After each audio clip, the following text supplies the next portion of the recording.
Hello, I'm Gaia Vince. Welcome to my Homuseum. Today's object is small but with transformative power. It's a lipstick. Now, humans have been using ochres and other pigments to adorn and transform themselves for hundreds of thousands of years. And not just humans of our own species. Neanderthals also used ochres and other forms of personal decoration, including elaborate feathers and jewellery. Why do we do this? Well, in part, it's for the same reason as any other species. It makes us more attractive, more sexual. Peacocks have famously evolved to be flashy despite the inconvenience. Other animals also make the best of themselves or adorn their nests. There's a Zambian chimp that has started a fashion for wearing a stalk of grass in its ear, for example. But we take this to a new level. Our decorations go way beyond sexy. We use adornments to convey and receive complex social messages. Lipstick, then, as a form of meaningful communication.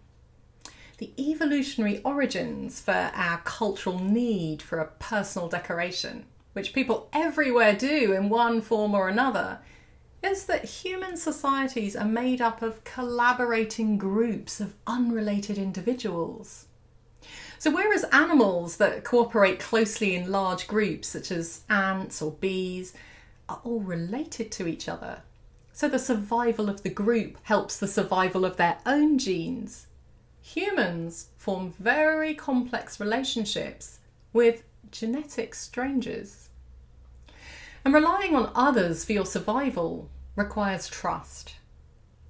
We use decorative symbols to show that even if we're not biologically family, we are culturally family. We're reliable and worthy of help. We do this by conforming to normal ways of behaving and presenting ourselves in our own society. Something we learn while immersed in the cultural developing bath of our own tribal group throughout our lives. Men and women paint and dress their bodies to demonstrate tribal allegiance and trustworthiness, as well as a host of other complex messages. Red lipstick has had very different meanings at different times. For the ancient Egyptians, red lipstick was used as a mark of prestige by elite men and women. For the ancient Greeks, they understood it as a mark of prostitution.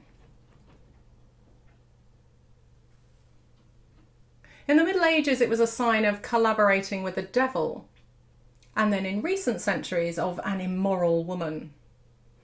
In the early 20th century,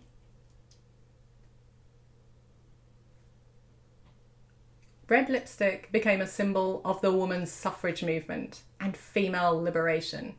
And suffragettes from America to Europe marched in red lipstick. And by the 20s, flappers had co-opted it as a sign of exuberant modern womanhood.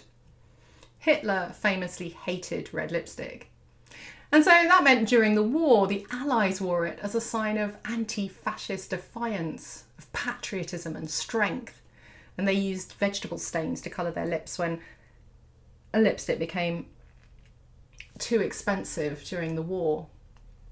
Indeed, wearing red lipstick was compulsory for women who joined the US Army during World War II.